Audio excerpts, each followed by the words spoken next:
Je voudrais dire deux mots quand même de cette ouverture du passage de Nsib. Oui, Très rapidement, ceux qui pensaient nous affamer et ceux qui pensaient que en faisant le blocus contre nous, bah, ils ont fait leur propre blocus eux-mêmes. L'ouverture du passage d'Ansib a vu effectivement beaucoup plus de voitures jordaniennes qui se sont rabattues sur ce passage, sont venus en Syrie et ils sont repartis chez eux en ayant des voitures complètement bondées et bourrées de vivres, de pain, de légumes, de fruits, etc., et de viande, revenir chez eux en Jordanie. De la même manière, les Libanais.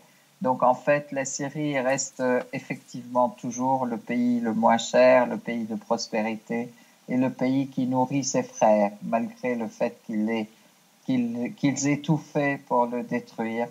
La Jordanie, nous considérons que c'est un peuple frère au niveau du peuple, mais on n'oubliera pas et on n'oublie pas que la Jordanie a été quand même le lieu des bases d'entraînement, le lieu de recrutement des terroristes, le lieu de la salle d'opération MOC où se tramaient toutes les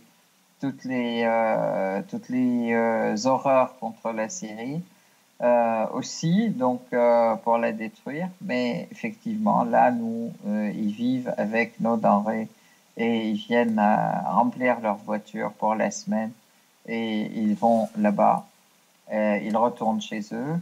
Alors que finalement, c'est vrai qu'au niveau même de la manière dont ils sont traités, nos ressortissants sont maltraités chez eux et il faut comment dire, plein de procédures, disons, alors que eux, ils viennent sans aucune procédure et ils sont même accueillis comme des frères. Donc là, c'est aussi un point qui en dit long sur la nature de l'état et l'état d'esprit du peuple syrien et la nature et l'état d'esprit de notre gouvernement et de nos institutions. Euh, nous sommes quand même plus grands que tout ça et nous construirons notre Syrie et elle sera bientôt vraiment le plus beau des pays de la région. Vous allez voir. Il y a d'autres points à évoquer. En fait, là, on peut dire deux mots des élections américaines, là, des élections midterm où Trump a perdu quand même 29 sièges de la législative, en fait, et puis de la Chambre des députés, on peut dire, et puis il est resté quand même, les républicains sont restés majoritaires dans le Sénat, dans la, oui, dans le au Sénat. Sénat. Voilà, bon, on peut assister à une situation bloquée. Trump a dit ça très positivement. Ce sont des élections très bonnes, très positives, etc. Donc ça va l'obliger à composer effectivement avec les républicains, avec les démocrates. Et bon, on se demande, moi personnellement, je ne mise pas grand-chose. Je pense que ça va être plus une politique bloquée, bloquante, mais quel que soit le parti, que ce soit les républicains ou les démocrates au pouvoir aux États-Unis, les États-Unis continueront à mener une politique impérialiste d'agression contre les autres pays. On a vu les deux partis, donc c'est blanc bonnet, bonnet blanc pour moi. La politique d'agression, c'est une politique essentielle aux États-Unis. C'est leur essence est basée là-dessus. Et bon, donc de toute façon, il est clair que un nouveau monde multipolaire se construit. Donc voilà, et ça donne plus de capacité au peuple à résister et à être soutenu dans ses luttes. Hein. Ce sont les peuples qui décident eux-mêmes qui les dirigent et comment. Et il y a fort heureusement, des grandes puissances maintenant qui sont acquises à ce principe, le principe de respect des droits des peuples à disposer d'eux-mêmes et à décider qu'il est... Bon, c'est le cas de la Russie actuellement, c'est le cas de la Chine. La coopération avec la Chine et comme la coopération avec la Russie se base sur des relations gagnantes-gagnantes des deux côtés. Et nous espérons que c'est ça qui va faire basculer le monde vers un monde nouveau où les peuples ont plus de chances de vivre normalement et profiter tous de des richesses de la terre. On peut peut-être quand même rappeler qu'une épée de Damoclès est suspendue au-dessus de la tête de l'armée syrienne, je dirais, du gouvernement syrien, avec la dénonciation au Conseil de sécurité de l'adjoint du représentant officiel de la diplomatie russe, M. Safronkov, qui affirme que le front Al-Nosra et les casques blancs préparent toujours à nouveau un false flag à l'arme chimique contre les Syriens. Et vous m'avez dit dans la préparation de ce site-rep que désormais les terroristes recherchent les gens qui les ont dénoncés auprès du centre de coordination russe et au gouvernement syrien. Effectivement. Alors, à plusieurs reprises, de toute façon, les casques blancs ont préparé des scénarios d'attaques chimiques, etc. Et puis, à chaque fois, fort heureusement, en fait, lorsque la Russie, avec ses moyens d'images satellites et aussi avec les contacts avec la population, ils ont été dénoncés et à chaque fois qu'on a dénoncé tôt ces tentatives, ces déplacements de chimiques et puis ces volontés d'attaque chimique, ça a désamorcé l'attaque elle-même, fort heureusement. Et actuellement, ça revient. C'est périodique, ça revient à chaque fois que l'armée syrienne remporte de nouvelles victoires. Il y a effectivement une simulation d'attaque aux armes chimiques.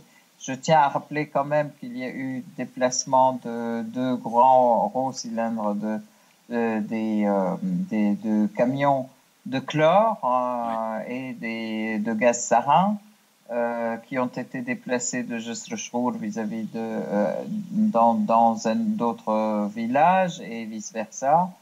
Dans l'esprit, justement, dans l'espoir de mener une attaque chimique, il y a eu une attaque et puis pour la mettre sur le dos de l'État syrien pour favoriser une attaque militaire ou une intervention militaire étrangère.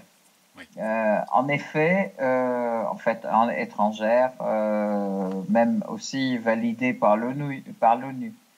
En fait, effectivement, c'est un scénario à répétition. C'est coupé-collé à chaque fois que l'armée syrienne avance. Il y a recours à ce scénario complètement idiot.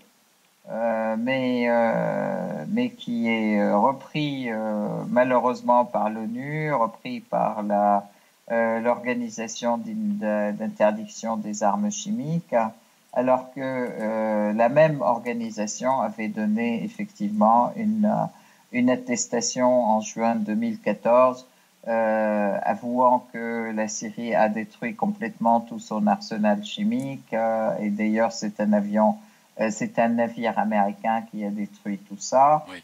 Et que en juin 2014, la Syrie est complètement exempte de tout produit chimique en fait nocif utilisé dans les armes, de toute arme chimique, et que de toute manière, l'État syrien avait bien coopéré avec la Commission pour arriver, il a bien respecté son agenda et c'est bien pour arriver au résultat escompté, à la date escomptée, alors que c'était très difficile à l'époque, Oui. puisque même les terroristes étaient partout. Oui, il Donc s'attaquait au convoi, hein. voilà, Il s'attaquait au convoi de l'armée absolument, syrienne qui acheminait absolument. ses armes chimiques à la destruction, hein. Donc, Tout à fait, tout à fait. Donc c'était dangereux et il mettait vraiment des bâtons dans les roues. Mais malgré tout cela, la Syrie a mis vraiment les bouchées doubles et a mis tous les moyens pour arriver à respecter l'agenda de destruction. oui. Et en temps et en heure, ça a été terminé et ça a été réalisé. Donc voilà, bon, ben, ça n'a pas empêché qu'on puisse revenir à ce scénario d'interdiction, à ce scénario d'attaque aux armes chimiques qui est mis en place, joué par les casques blancs pour le mettre sur le dos de l'État syrien et sur le dos de l'armée syrienne. Donc c'est très grave, mais bon, de toute façon, on dénonce et on dénonce sans arrêt, aussi bien dans toutes les instances, aussi bien à l'ONU, au Conseil de sécurité, à l'Organisation d'interdiction des armes chimiques, etc. On dénonce aussi ces deux poids, deux mesures. Je rappelle quand même que les seuls qui utilisent on voit ces scénarios qui sont mis sur le dos de l'État syrien et c'est l'État syrien qui doit prouver qu'il n'est pas fautif, alors que les bombes au phosphore dégringolent sur la tête des habitants et des civils et c'est interdit. Et d'ailleurs, tout le monde le sait, tout le monde le voit et les Américains ne s'en cachent même pas. Mais là, l'ONU ne réagit pas et puis il n'y a pas d'autres pays, alors que nous demandons effectivement des commissions d'enquête. Alors voilà, deux poids, deux mesures au sein de l'ONU, encore une fois, et c'est très grave. Et Mais bon, d'ailleurs, Essar, puisque vous parlez de l'ONU et des rapports, vous m'avez fait part du fait que le docteur Jafari, qui est donc le représentant officiel de la diplomatie syrienne auprès du Conseil de sécurité, proteste vigoureusement contre la version biaisée des rapports de l'ONU sur la distribution des aides humanitaires, hein. tout à fait, tout à fait, tout à fait, Compte tenu effectivement. du blocus d'ailleurs dont les Syriens Absolument. sont les victimes, hein. Un blocus organisé par les Occidentaux. Tout à fait, tout à fait. Alors, ce sont les Occidentaux et les terroristes qui bloquent. Et puis c'est la Syrie qui est accusée. C'est ça qui est absolument incroyable, en fait. Donc, mais si la Syrie est accusée et que ce sont les terroristes qui bloquent, ça veut dire quoi? Ça veut dire que l'ONU est du côté de ceux qui bloquent, effectivement. Alors, bon, c'est très grave. Alors maintenant, on peut dire que Mistura a fini sa mission aussi.